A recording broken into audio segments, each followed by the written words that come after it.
Hey guys, welcome back to the channel. We've got some explosive drama unfolding in the sports world that's got everyone talking. Joy Taylor's recent comments about Caitlin Clark have ignited a firestorm in the sports world. From Joy's take on Caitlin Clark to Whitlock's jaw-dropping statement, this saga has everyone talking.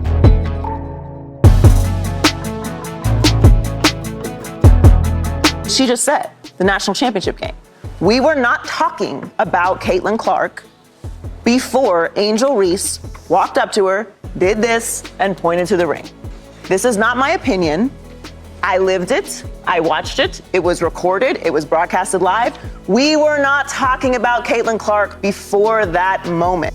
First up, Joy Taylor stirred the pot with her controversial comments about Caitlin Clark. Referring to Angel Reese's infamous "you can't see me" gesture and ring-pointing moment during a heated game, Joy claimed, "We weren't talking about Caitlin Clark before Angel Reese walked up to her and did that." Fans wasted no time clapping back, flooding social media with rebuttals. One furious fan fired back, "Everyone was talking about Caitlin Clark before then." Joy must have been too busy to notice. Then, as if the situation wasn't already intense, Jason Whitlock dropped a jaw-dropping statement about Joy Taylor during a podcast. In his signature blunt style, he said, "This is why I didn't want Joy Taylor on my show at Fox Sports. That big rack of hers and that peanut butter skin, I know what I'm capable of."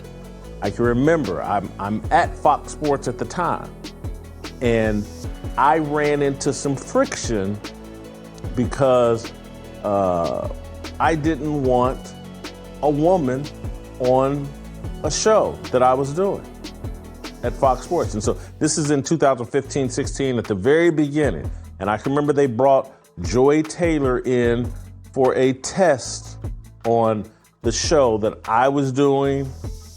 Yeah, this is at the time when I was going to be initially doing my own show, and Cowherd was doing something else.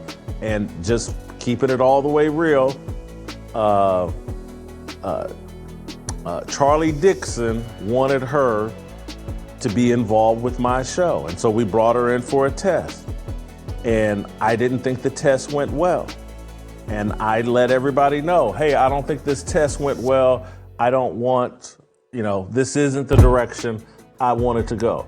I was trying to play nice and trying to meet them halfway in terms of okay, you guys are insisting on a woman being on this show because that's what everybody wants. And I was like, well, you need to bring a grown-ass woman on the show if it's going to be with me. It can't be at this time.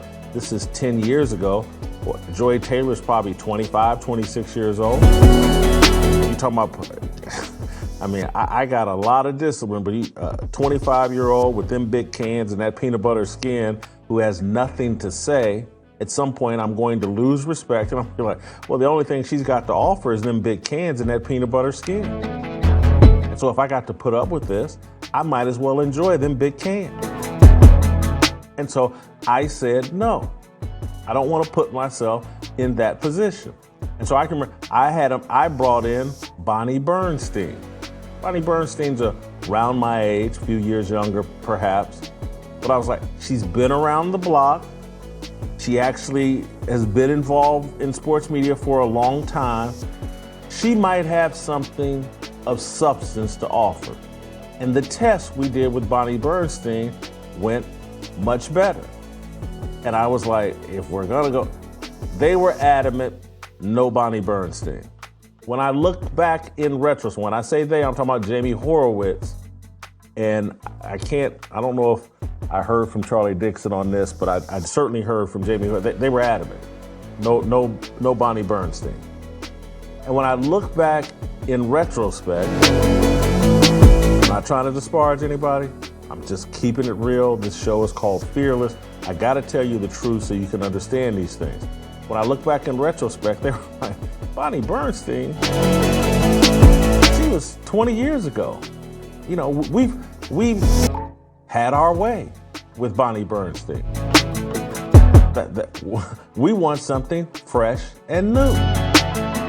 And so Bonnie Bernstein, a woman that's pushing 45, 50 at that time, no value, no interest. No one's sexually attracted enough to Bonnie Bernstein at that time to give her the job. And so we didn't do that. I kept holding firm. Next thing you know, me and Cowherd are doing the show together, and Jason McIntyre is going to be our sidekick. And that was a better landing for me than doing the show with a woman. I need, put me in a guy environment, guys talking, that's natural. That's what I thought had the most value. Down the road at Fox Sports, Christine Leahy, when Cowherd left the show, Christine Leahy wanted to replace Colin Cowherd. I wasn't for that. I considered it because I like Christine Leahy, and what I wanted in that next position replacing Cowherd was someone that was in a much more junior position to me than Colin Cowherd. And so, but Christine Leahy had no interest in that and told me flat out she wanted to do a 50-50 show. And I told Christine Leahy, who I liked, but I told her flat out, I was like, Christine, I can't do a 50-50 show with you. You don't know 50% of what I know. Thanks for watching. If you enjoyed, be sure to like, subscribe, and turn on notifications for more great content. See you in the next one.